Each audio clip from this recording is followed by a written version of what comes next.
Are you not sure what diet to eat if you have lymphedema? This is a big question that I receive all the time here on my YouTube channels, and I want to answer many of your questions. I want to share with you some of the best things to eat and best dietary lifestyle. So I'm not going to say diet, but I am going to say there are some things that you want to avoid and other things that you want to eat.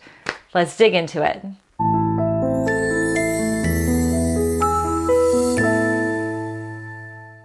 Hi, welcome. I'm Dr. Melissa Gallagher. I'm a naturopathic physician and I am a lymphatic therapist. I work with lymphedema patients all over the world. I've actually, in the last 12 years, worked with over 50,000 patients. And there are so many more of you out there that I want to help, and my YouTube videos, I hope, will have an impact on your life if you're finding me for the first time, which I hope you'll subscribe if you are. One of the main questions that I get on my YouTube channel is, Melissa, what do I eat? What foods can I eat? What foods should I avoid?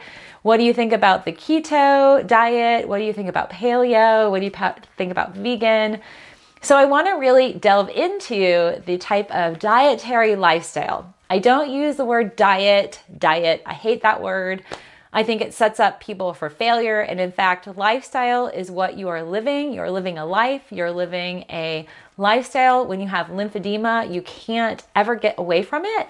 And that's one of the things that I have found is that if you treat it as a day-to-day, long-term thing, in terms of what you're eating and what you're consuming, you'll actually have much better, more positive results longer term, and it's going to have a healthy benefit. There are a few lifestyles that are very beneficial. The plant-based lifestyle is one of the best and most powerful dietary lifestyles for folks with lymphedema. Primarily plant-based foods, and this includes good ancient grains, fiber-dense rices, quinoa, farro, greens, fruits, vegetables, nuts, seeds, berries.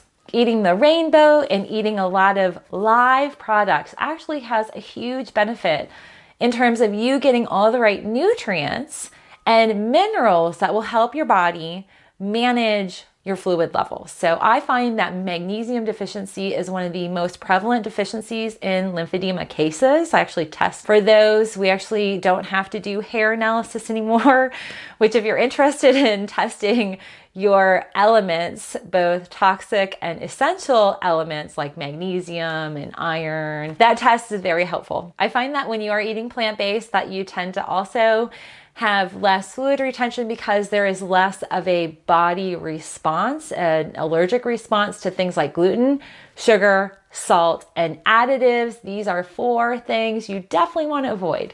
Now, keto, however you want to say it, that is a really interesting kind of new trend happening. I tend to recommend keto and paleo for a lot of folks that still want to consume some of their leaner animal proteins. As far as keto and paleo, I still love to make sure you're eating plant-based on those plans. I want you to be eating organic on those plans because I want to limit the toxic burden that your lymphatic system has to manage. When you have lymphedema or any type of chronic swelling or edema in your body, the lymph system, we want to minimize the burden and exposure to toxic elements. We want to limit its exposure to parasites. We want to limit its exposure to pesticides, insecticides, herbicides, chemicals, excess estrogens, harmful estrogens. We want to limit a lot of those chemicals. Your animal-based proteins, if they're not organic and grass-fed, they're going to be pumped full of antibiotics. There's going to be nitrates and nitrites in them.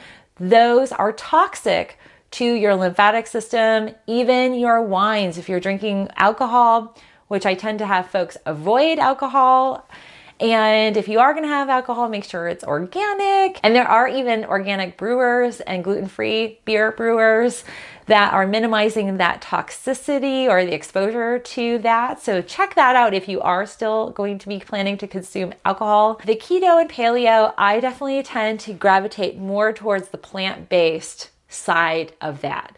I globally go with that as my kind of methodology and approach as a nutritionist. I actually have a master's in nutrition. So that's something that I really harness. I'm a big fan, depending on your family history, of eating close to the Eat Right for Your Blood type. I'll link, if this is the first time you've heard about it, I'm going to link to some information and resources below. The book is amazing, and you can actually get little mini books. I think I might have one here on my shelf.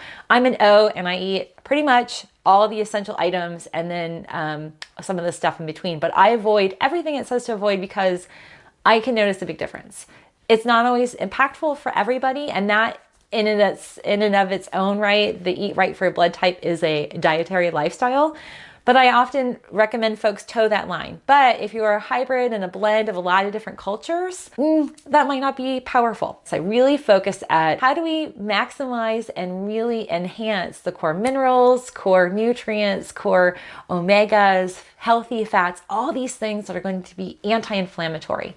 So anti-inflammatory diet is a very beneficial diet, eating a lot of spices and herbs, colorful fruits and vegetables. I always recommend eating a rainbow every day, and literally red, orange, yellow, green, blue, purple, indigo, white included in that. So there are some good white herbs and white related vegetables that are very good and cleansing. And what I find, nature is equally balanced. When man comes in and we process foods and we highly adulterate foods, that's where we run into problems. And for my lymphedema patients that I work with, I actually create a list. I'm going to give you this free download. I hope you'll check it out. It's a list of some of the things that I recommend you eat and a list of things that I recommend you avoid at all costs. So I hope this is helpful. I really wanted to answer that question. I didn't want to get into the specifics. If you want me to really answer and delve into each dietary lifestyle, let me know, because I can do more videos on that. But this was globally, what are my thoughts on diets for folks with lymphedema? What types of food should you eat? And what should you avoid? So thanks everybody for letting me come into your life. If you haven't subscribed, I hope you will. Stay tuned for more videos here on Natural Health Resources.